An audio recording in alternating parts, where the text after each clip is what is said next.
Damos sabedoria ao teu filho. Que o Senhor possa abrir o nosso entendimento, as nossas faculdades mentais, intelectuais, espirituais. Que o Senhor possa, meu Pai, abrir os nossos olhos espirituais, nossos ouvidos espirituais e os olhos do nosso entendimento, para que possamos entender e compreender a tua boa, perfeita vontade, Senhor. Usa ele, fala conosco, em nome de Jesus. Amém. Na ceia, 1 Coríntios, capítulo 11, do 23 ao 28. Glória a Deus. Vou ser breve ali até umas 8h30. Provavelmente já estarei eu no fim ou terminando. E achou? Diga amém. Eu vou estar lendo o versículo 23. Diz assim: porque eu recebi do Senhor que também vos ensinei. Que o Senhor Jesus, na noite que foi traído, tomou o pão. E tendo dado graça, partiu e disse: tomai e comei, isto é meu corpo que é partido por vós. Fazei isto em memória de mim. Semelhantemente também, depois de cear, tomou o cálice, dizendo: este cálice é o novo testamento no meu sangue. Fazei isto todas as vezes que bebedes em memória de mim. Porque todas as vezes que comerdes este pão e beberdes este cálice, anunciais a morte do Senhor até que venha. Aleluia.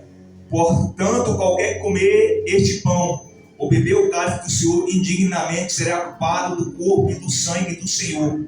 Examina-se, pois, o homem a si mesmo, assim coma deste pão e beba deste cálice. Queridos, até aqui, a mensagem que eu quero trazer hoje, eu não quero entrar em assuntos de embate teológico, quem pode, quem não pode, se deve ou se não deve. Eu quero ministrar em cima aqui da igreja de Corinto, mas ao mesmo tempo trazendo um entendimento para nós. Nós bem sabemos que Paulo ele escreve a igreja de Corinto cerca de 55 anos depois de Cristo. Corinto era uma cidade estratégica, portuária, lugar de muitas rotas, as pessoas passavam por ali. E tanto que ela cresceu, mas para nós entendermos o contexto daquele lugar, era um lugar de muita idolatria. Naquele tempo as pessoas viviam muita prática pecaminosa. Mas para você entender onde Deus colocara no coração de Paulo, justamente nesse lugar está lá uma igreja. Às vezes esses lugares, quanto mais esses idólatras, quanto mais afastados de Deus, às vezes nós queremos distância desse lugar. Mas é justamente esses lugares que mais precisa de Deus. Quando Jesus veio, justamente ele foi questionado muitas vezes por quê? Porque ele via muito mais diante e ao encontro daqueles que realmente mais necessitavam. Olha o apelido ou o título que eles recebiam: pecadores, impuros. E era para essas pessoas, falou, não são os sãos que precisam de médico, mas sim os doentes. Eu não vim só para esses aí, mas eu vim também para chamar os pecadores ao arrependimento. Para nós entender, Paulo ele passa cerca de 1 ano e meio lá na cidade de Corinto. Mas nós sabemos que ele sempre andava fazendo missão. Tinha pessoas que ajudavam a estruturar a obra. Quando se fala de igreja, congregação, naquele tempo não eram as paredes em si. Somente em Jerusalém ainda havia o templo. E as pessoas ainda lhe pregavam, ficavam na sinagoga, mas em outros lugares não havia uma estrutura física, não havia uma parede, havia grupos de irmãos, de pessoas. Isso era intitulado a igreja do Senhor. É por isso que falam, nós sozinhos, vou cultuar sozinho. Nós somos apenas membros. Mas o conjunto, como essa noite, no dia de hoje, forma-se um corpo. Isso é a igreja de Cristo. Havia muitas congregações e cada congregação tinha um líder específico. Mas na igreja de Corinto, nós no dia de hoje, muitas pessoas que falam assim, eu não vou na igreja por causa disso, de fulano, às vezes coisas fúteis. Eu vou falar a verdade, tu não ia cultuar na igreja de Corinto de jeito nenhum. Tu não ia nem entrar na porta da igreja, reunir com os irmãos se fosse olhar para esse lado. Essa carta chegou a notificação para Paulo, como é que estava a igreja, os irmãos. E Paulo está dando a resposta para eles. A primeira carta, a segunda Coríntios, mas houve outra que foi perdida. Quando Paulo fica sabendo o que tinha lá na igreja de Corinto, dissensão, intrigas, estava tendo o quê? Grupos, estava ali tendo divisão. Se nós formos ver mais na frente, por quê? Porque tinha homens como referência, homens como Paulo, tinha referência como Apolo e como Cefas, que era Pedro. E algum dizia assim, eu sou de Apolo. Outro dizia, eu sou de Cefas, sou de Pedro. Outro dizia, eu sou de Paulo. Ainda tinha alguns que diziam, eu sou de Cristo. Aleluia. É tanto que Paulo fala, meus irmãos, porventura foi eu que dei a minha vida por vocês.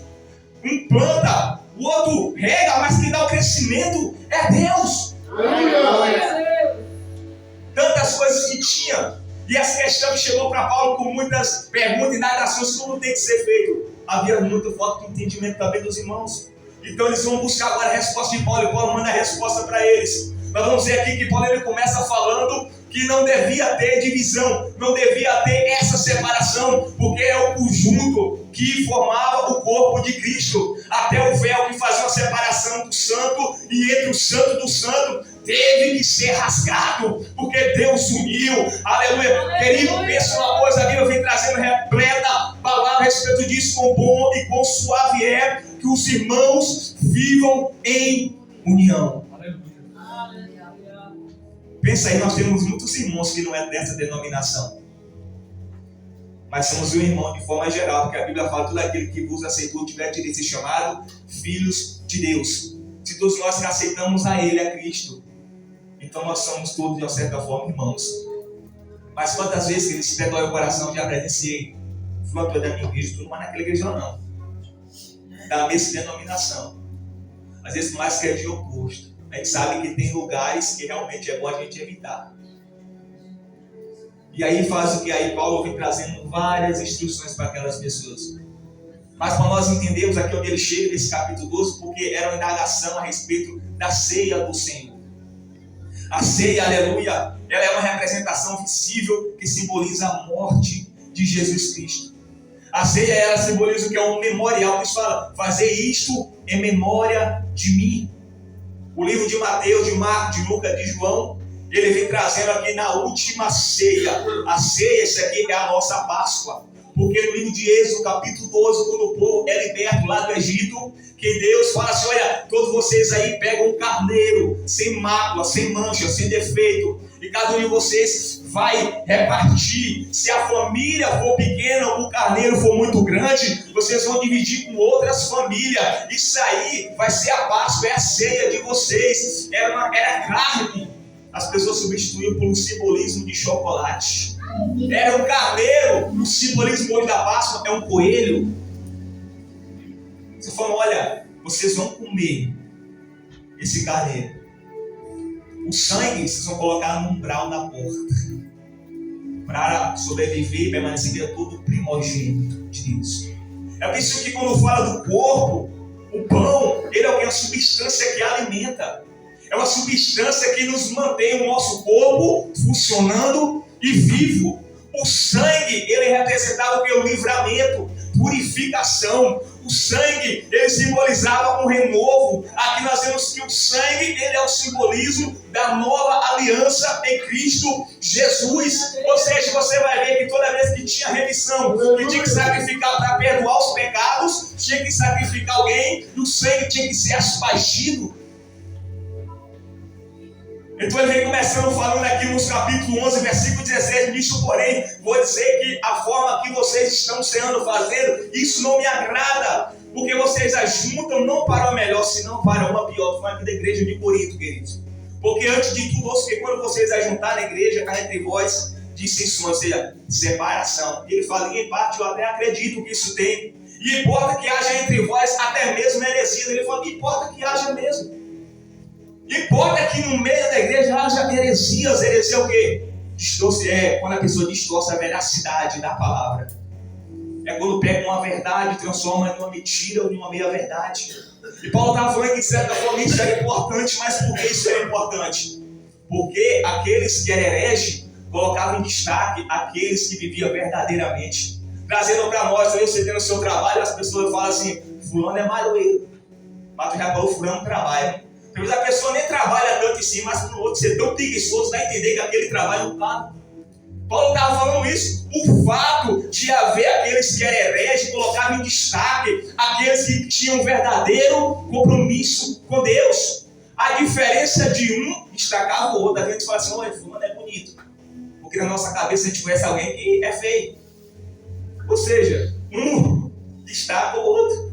Já vi pessoas falar assim, olha, eu gosto de andar com uma pessoa mais feia do que eu, porque na impressão que eu sou mais bonito. Já ouvi isso. Então eu quero que você entenda, a Paula estava falando, velho, que haveria pessoas de muitas formas, de muitos jeitos. Tem aquele que queria fazer e aqueles que não queria fazer. Paulo está falando aqueles que querem colocar a mão no arado e aqueles que não querem colocar a mão no arado. Aqueles que se esforçam e aqueles que ficam de braço cruzado. Aqueles que se entregam para Cristo, mas aqueles que não querem fazer nada. Paulo está falando isso na igreja de Corinto. E ele fala que ele mais na frente, versículo 23, como nós lemos. Porque eu recebi do Senhor que também vos ensinei. Paulo não andou com Cristo. Paulo ele não conheceu provavelmente a Cristo. Paulo não foi um dos 12 discípulos. Mas ele está falando o que eu recebi do Senhor. Aleluia.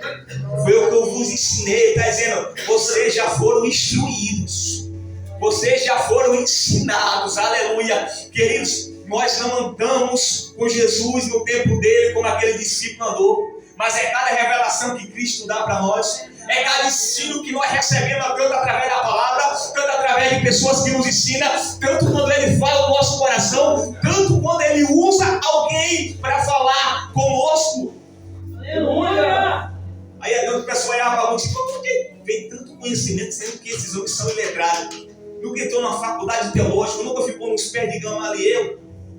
De onde vem tanto conhecimento? De onde vem tanta unção? De onde vem tanto poder? De onde vem tanta sabedoria, tanta graça? De onde vem, queridos? Nós sabemos quem é a nossa fonte. Isso me faz lembrar até da vez que eu fui jogar meu fogão lá na van, todo arrebentado. E a moça falou, não estou entendendo, teu fogão não está na garantia. E daqui aprovado para trocar pelo novo. Só para tu entender, quando está na garantia, isso aqui é um trabalho que tu nem sabe. Chamou o gerente, outro gerente. Ela falou, mas não estou entendendo também não, mas está aí eu entendendo tudo dele. Eu falei, a obra de Deus, aleluia. Entrei com o fogão todo arrebentado lá, os vidros quebrados, temperados, saí com o vinho. Falei, vou até sair ligeiro antes que eles mudem de ideia. Aleluia. Mas eu quero falar que Deus, Ele é fiel. Deus, Ele não dá coisa que às vezes o maior estudo não vai te dar. Deus vai nos dar coisas que às vezes as melhores faculdades não vai fornecer para você. Deus vai nos dar as coisas que às vezes as pessoas mais inteligentes, de maiores condições, por mais que queira, não vai ter a capacidade de te dar, de te oferecer e de te fornecer. Aleluia. Porque é isso, a salvação que vem dele. É uma das principais. Eu também vos ensinei que o Senhor Jesus na noite que foi traído, tomou o pão. Pensa aí você vivendo com a sua consciência, conhecendo o pensamento das pessoas, sabendo o que está reservado para você amanhã, sabendo o porquê você vê o que vai acontecer daqui a um mês, daqui a um ano. Jesus ele convivia com isso porque ele sabia exatamente o propósito qual ele veio aqui nessa terra, querido. Agora ele está numa mesa sabendo quem é que ia trair ele. Ele está na mesa sabendo quem era que ia trocar ele por 30 moedas de prata. Ele estava na mesa, reunia muitas vezes na mesa, sabendo quem iria negar ele por 3 vezes. E ele está lá com o pão na mesa, e mesmo assim eu acho interessante que fala que depois ainda louvaram, cantaram louvor. Depois subiram para o monte. Mas o que ele faz, Jesus pegou o pão e partiu. Como eu falei, o pão ele sempre foi fonte de fornecimento, de alimento. Desde a saída tinha um alimento, e vai lembrar de Elias, lá no livro de 1 Reis, capítulo 19. Quando Elias ele chega debaixo do pé de discípulo e no seu íntimo ele fala, Senhor, eu quero a morte. E fala que aparece um anjo, toca nele, coloca lá um pão cozido sobre as brasas e água. E fala, Elias, come e bebe, porque longa é a caminhada. O pão, o alimento, ele era motivo de sustento para caminhar. A caminhada era longa, tinha que se alimentar. E Cristo ele vem se apresentando, eu sou o pão que desceu do céu. Aleluia. Sabe por que às vezes, queridos, Elias teve que se alimentar para depois caminhar 40 dias e 40 noites. Jesus está falando assim, olha, se você não se alimentar de mim, não vai suportar a caminhada. Se nós não se alimentarmos desse pão que é Jesus Cristo, vamos desfalecer no caminho.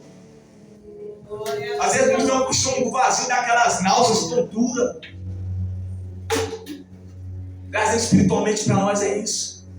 Vamos, levanta, come e bebe. Porque longa é a caminhada. Vou beber da onde? Jesus fala que ele era aquela rocha que brotou água lá no deserto. Achamos tudo isso em Jesus Cristo. O pão, ele era motivo de sustento. No livro de João, capítulo 6, quando a palavra fala que Deus, ele fez a multiplicação literal do pão. E as pessoas comeram, saciaram o seu físico. Porque é necessário o espiritual e o físico e o espiritual. No outro dia, vem aquela multidão de novo com seus estômagos roncando, querendo mais uma vez a multiplicação de pão. É quando Jesus fala: vocês querem o pão, eu vou apresentar o pão que desceu do céu. Jesus estava falando dele, aquelas pessoas entenderam dura essa palavra. Se alimentar do espiritual, não quero não, só quero material mesmo. Alimentar o espiritual, estou fora, eu quero alimentar a sua carne mesmo.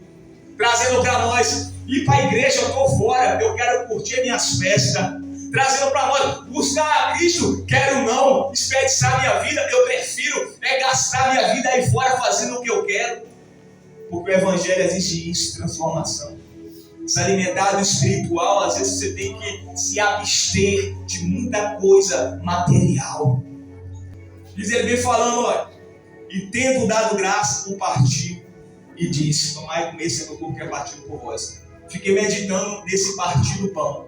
E eu falo de mim mesmo, dá a entender que parece que cada um tinha um pão próprio para si mesmo. Parece que havia vários pães feitos e cada um pegava o seu. Porque o partir do pão foi o que diferenciou quando Jesus encontrou aqueles dois homens no caminho de Emaú. No partir do pão foi que eles conheceram que era Jesus Cristo. Parece que Jesus ele fazia uma conduta diferente. Parece que quando as pessoas pegavam o seu pão inteiro, Jesus ele fazia a questão de pegar e rasgar, compartilhar. Aleluia, união. Então eu falo, quando ele partiu o pão, ele partiu de uma forma diferente, ou só ele fazia isso? Os olhos se abriram. Aleluia. Paulo ainda vem instruindo mais: isso, comai e comer, esse é meu corpo, fazer isto em memória de mim. É uma lembrança, um memorial para as pessoas não esquecerem. Tem lugares que vai no primeiro domingo, aqui é no segundo domingo, tem lugares que é uma vez só no ano. Mas era um memorial. Por quê? Lembramos de Josué. Com Moisés, Deus fez vários sinais e prodígios àquela geração que pereceu no deserto, só que ela tinha presenciado, ela sabia. Quando veio a nova geração, já quase nos finais do livro de Josué, foi necessário ele reunir o povo, chamar os anciões, porque o povo tinha se esquecido muito. O povo já não lembrava mais do Deus que trabalhou na vida dos pais deles, que fez aqueles prodígios. Não lembrava mais do Deus que libertou ele do Egito com o braço estendido e com mão forte. Então isso aqui, Deus está falando, vai ser um memorial, memória de mim, para que vocês não esqueçam, não só de mim, mas que vocês não esqueçam da união, do conjunto, de reunirmos. E como eu falei, que aqui, ó, às vezes tem pessoas que usam isso até como desculpa: eu não vou para a igreja, não vou para o templo, porque a igreja somos nós, aí fica em casa sozinho. Está sendo mesmo. Trazendo para nós entendermos melhor. Se está falando aí que a igreja era quando as pessoas se reuniam, formavam um conjunto. Qual é a parte do dia que nós estamos em culto, se não for um dia de culto? Porque na parte do dia todo mundo tem seus afazeres. Tu tem o teu trabalho, eu tenho o meu trabalho, tu está só ocupado na tua casa, uma coisa e outra. Então o dia de culto são essenciais para essa reunião. Aleluia. E o fogo, ele permanece quando as brasas estão juntas. O pastor ele sempre traz uma analogia e eu acho isso muito interessante. Vocês gostam de comer o seu churrasco aí toda semana. Eu nem lembro a última vez que eu comi, sinceramente, mas você pega aquele tanto de brasa acesa, cai uma lá fora, passa um tempo e a primeira que se apaga. Fica logo pretinha e as outras naquela acesa. Ainda que não está em chama, mas está ali unidas, ardendo aí no calor, aquecidas. Paulo está dizendo isso. E partindo vós fazeste memória de mim semanalmente também, depois de cear, tomou o cálice desse cálice, o Novo Testamento do meu sangue, versículo 25. Fazeis todas as vezes que bebeis em memória de mim, porque no Velho Testamento, que era derramado era o sangue de um novilho, muitas das vezes era de um cordeiro, às vezes era de um boi, mas tinha que ser necessário um sangue para a remissão. Aquilo era a velha aliança. Paulo ele instrui também a igreja lá de Roma, no capítulo 12. E ele vem falando aqui: olha, no meu sangue agora não é mais sangue de animal. O meu sangue agora é uma nova aliança que é derramado. Ele derramou o sangue lá no Getsemane. Aleluia. Quando a Bíblia fala, Lucas, que ele subiu o monte para orar. E falou com o discípulo, fica aqui a parte que eu vou orar. Quando ele está orando, fala que o suor dele se transformou em gota de sangue que descia até embaixo. Quando aqueles homens foram atender ele de noite, talvez não enxergaram, mas a sua roupa estava toda vermelha, manchada daquele sangue que havia escorrido. Provavelmente estava ensopada para chegar a escorrer até embaixo. Aquele sangue que começou a brotar quando colocaram aquelas coroas de espinho. Aquele sangue que foi derramado por causa daquela chicotada nas costas dele. Aquele sangue que foi derramado na rua de Jerusalém até chegar lá no Gólgota. E ainda o sangue brotar das suas mãos, dos seus pés por causa daquele escravo. E quando joga a lança, sai agora a água. Aquele sangue foi derramado grandemente chegar na cruz. E era aquele sangue que era a remissão dos nossos pecados. O Velho Testamento, o sangue animal tinha que ser derramado. Às vezes era uma vez por ano, mas no outro ano tinha que fazer de novo, no outro ano tinha que fazer de novo. Mas em Hebreus fala que ele fez um sacrifício só. E isso bastou para nós. Aleluia. Vamos chegar já para nós ir finalizando. Ele fala, porque das vezes que comer deste pão, bebeis o cálice, anunciais a morte do Senhor até que venha. Ele está falando, aquele que come indignamente será culpado do corpo e do sangue de Cristo. Isso aqui é uma das partes mais importantes. Vamos trazer de volta para a igreja de Corinto. Fala que antes da ceia era costume deles fazer primeiro um banquete. Só que em contraste no livro de Atos, que fala que todo mundo vendia os seus bens e dividia. Quem tinha mais, dividia com quem não tinha nada, tinha pouco. E assim todo mundo era um só. Ninguém passava necessidade. Mas aqui em Corinto já estava diferente. Quando eles se reuniam, fala que quem tinha mais, comia muito. E quem não tinha nada, voltava para casa até sem comer nada.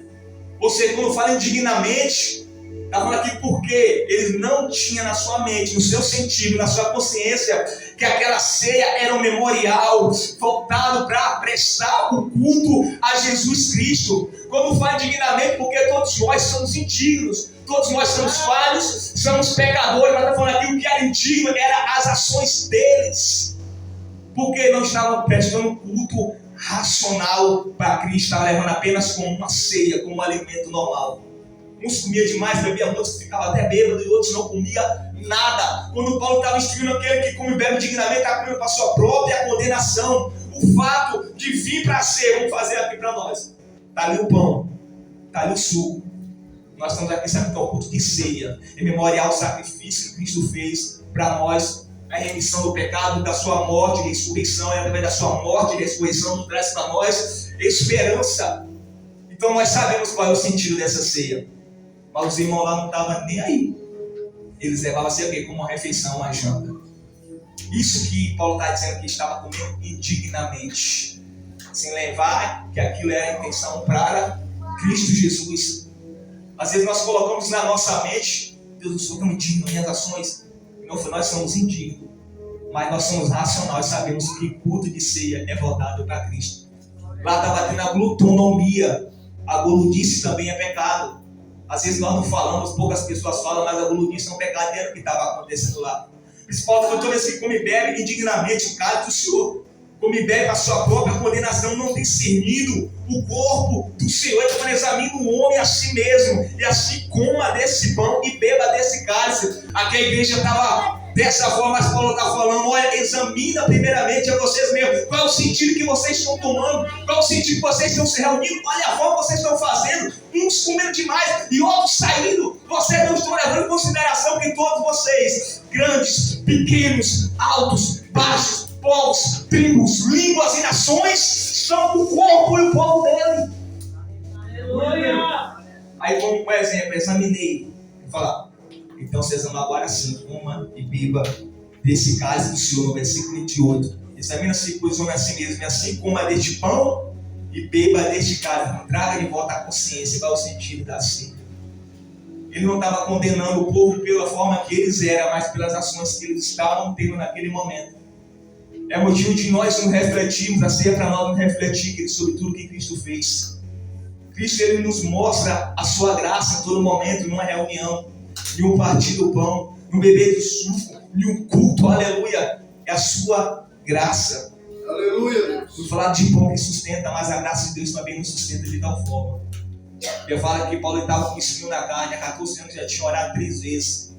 Deus fala, Paulo, a minha graça te basta. Aí Paulo fala, é verdade, porque quando eu estou fraco é que eu estou forte. Porque o teu poder se aperfeiçoa na minha fraqueza, seja a graça do sustento. A nossa Páscoa é a ceia do Senhor. A nossa Páscoa era o corpo de Cristo. Cristo, ele foi o nosso sacrifício. Ele está falando comer de mim. Tinha pessoas que, um tempo que pensavam que Cristo estava trazendo por canibalismo. Que era para as pessoas literalmente comer a carne dele, mas não era isso. Trazendo para nós, aleluia, o corpo simboliza o corpo de Cristo que nos sustenta, que nos dá força, que nos dá graça. Então, toda vez que nós nos reunimos, querido, é motivo de agradecer. Talvez tu fique na tua cabeça assim, olha, eu não vou cear, tu também não está errado. Eu vou cear, porque é que nem Paulo falar que alguns tinham na sua cabeça, eu vou comer carne sacrificada. O irmão Paulo fala, olha, cada um sabe que se vai escandalizar o irmão, não coma. Ele está dizendo que era errado, porque todas as coisas foram santificadas por Deus. Ou seja, se tu tem na tua consciência que tu quer tomar, o que tu não quer tomar, é entre ti e Deus. Eu falo que Cristo ele é o cabeça. Para encerrar de vez aqui essa palavra. Por que Cristo é o cabeça? Porque todo o comando do corpo vem daqui, do cérebro. Para tu mover um dedinho, tem que vir um comando de carro. Para tu piscar o olho, tem que vir um comando de carro. Tudo de cima. É possível um corpo sem membro? É. Porque tem muitas pessoas que eu falo que é cristão do sujeito sozinho. É por isso que a gente vê pessoas sem um braço, para nós literalmente. Tu já viu uma pessoa sem um braço? Tu já viu pessoas andando? A menina viu ali, tá vendo? Viu? Olha, tá vendo? Tu já viu uma pessoa sem perna? Vi. Um corpo sem perna, um corpo sobrevive sem um membro. Mas um membro não sobrevive sem um corpo. E um corpo não sobrevive sem a cabeça, que é Cristo. Amém?